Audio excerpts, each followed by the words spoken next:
प्रेम से बोलिए भगवद गीता की जय हो। जय जय मंगलमय भगवान की जय हो।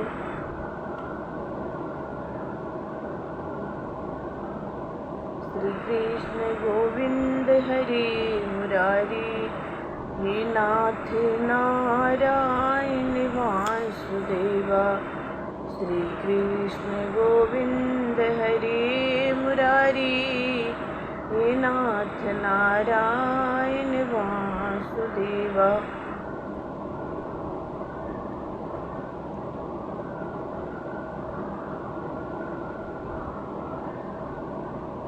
जय भगवत गीते, जय भगवत गीते।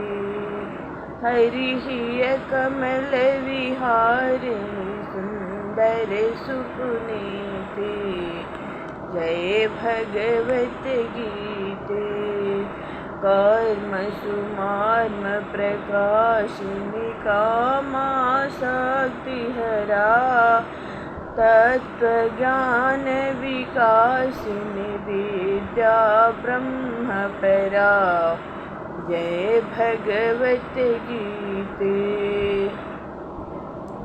निश्चल भक्ति निविधायिनी, निर्मल मलहारी। शरण रहस्य प्रदायिनी, सब विधि सुखकारी। जय भगवत गीते। राग द्वेष विदारिणी, कारिणी मोद सदा। भव भय हारिणी, तारिणी परमानंद प्रदा। जय भगवत गीते। आसुर भाव विनाशिनी, नाशिनी तमरजनी। दैवी सतगुण दायिनी, हरि रसिका सजनी। जय भगवत गीते। समता त्याग सिखावनी, हरि मुख की वाणी। सकल शास्त्र की स्वामिनी, श्रुतियों की रानी। जय भगवत गीते। दया सुधावर सावनी, मातु कृपा कीजे। हरि पद प्रेम दान करे, अपनों कर लीजे। जय भगवत गीते। जय भगवत गीते। जय भगवत गीते। प्रेम से बोलिए भागवत भगवान की जय हो। जय जय भागवत श्रीमद् भगवत गीता की जय हो।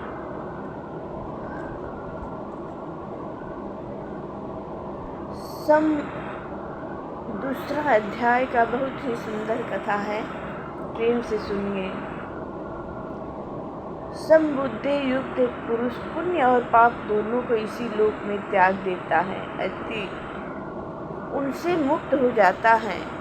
इसे तू महत्व रूप योग में लग जा। यह समत्व रूप योगी ही कर्मों में कुशलता है, अति कर्म बंधन से छूटने का उपाय है। क्योंकि समबुद्धि से युक्त ज्ञानी जन कर्मों से उत्पन्न होने वाले फलों को त्याग कर जन्म रूप बंधन से मुक्त हो निर्विकार परम पद को प्राप्त हो जाते हैं। जिस काल में तेरी बुद्धि मोह रूप दलदल को भली भांति पार कर जाएगी, उस समय तू सुने हुए और सुनने में आने वाले श्लोक और परलोक संबंधी सभी भोगों से वैराग्य को प्राप्त हो जाएगा। भांति भांति के वचनों को सुनने से विचलित हुई तेरी बुद्धि जब परमात्मा में अचल और स्थिर ठहर जाएगी, तब तू योग को प्राप्त हो जाएगा। अति तेरा परमात्मा में नित्य संयोग हो जाएगा। अर्जुन बोले, हे केशव, समाधि में स्थित परमात्मा को प्राप्त हुए स्थिर बुद्धि पुरुष का क्या लक्षण है? वह स्थिर बुद्धि पुरुष कैसे बोलता है, कैसे बैठता है और कैसे चलता है।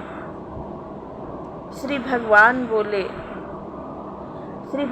बोले, हे अर्जुन, जिस काल में यह पुरुष मन में स्थित संपूर्ण कामनाओं को भली भांति त्याग देता है और आत्मा से आत्मा में ही संतुष्ट रहता है, उस काल में वह स्थित प्रज्ञ कहा जाता है। दुखों की प्राप्ति होने पर जिसके मन में उद्वेग नहीं होता, सुखों की प्राप्ति होने में जो सर्वथा नहीं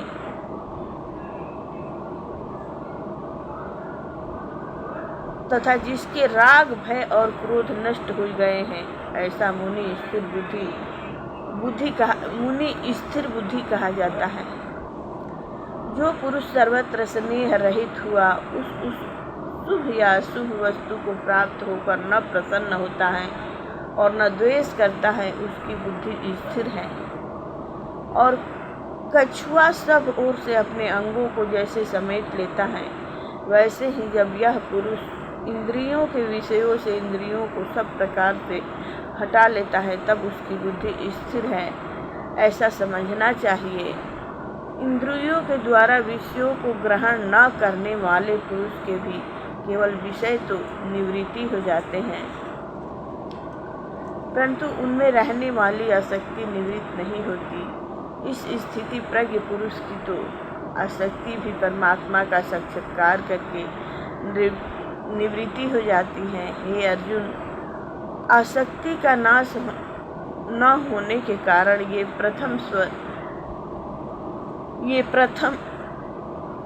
प्रमथ स्वभाव वाली इंद्रियां यत्न करते हुए बुद्धिमान पुरुष के मन को भी बलात् हर लेती हैं।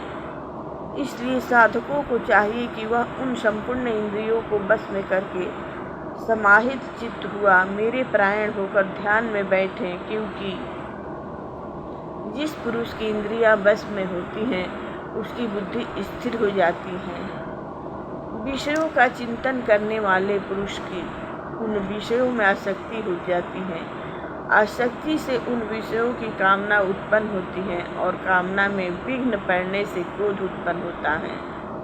क्रोध से अत्यंत मूढ़ भाव उत्पन्न हो जाता है। मूढ़ भाव से स्मृति में भ्रम हो जाता है। स्मृति में भ्रम हो जाने से बुद्धि अति ज्ञान शक्ति का नाश हो जाता है और बुद्धि का नाश हो जाने से यह पुरुष अपनी स्थिति से गिर जाता है। परंतु अपने अधीन किए हुए अंतःकरण वाला साधक अपने बस में की हुई राग द्वेष से रहित इंद्रियों द्वारा विषयों में विचरण करता हुआ अंतःकरण की प्रशंसा को प्राप्त होता है। अंतःकरण की प्रशंसा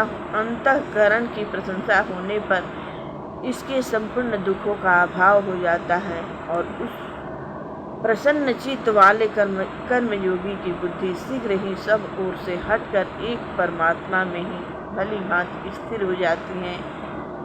न जीते हुए मन और इंद्रियों वाले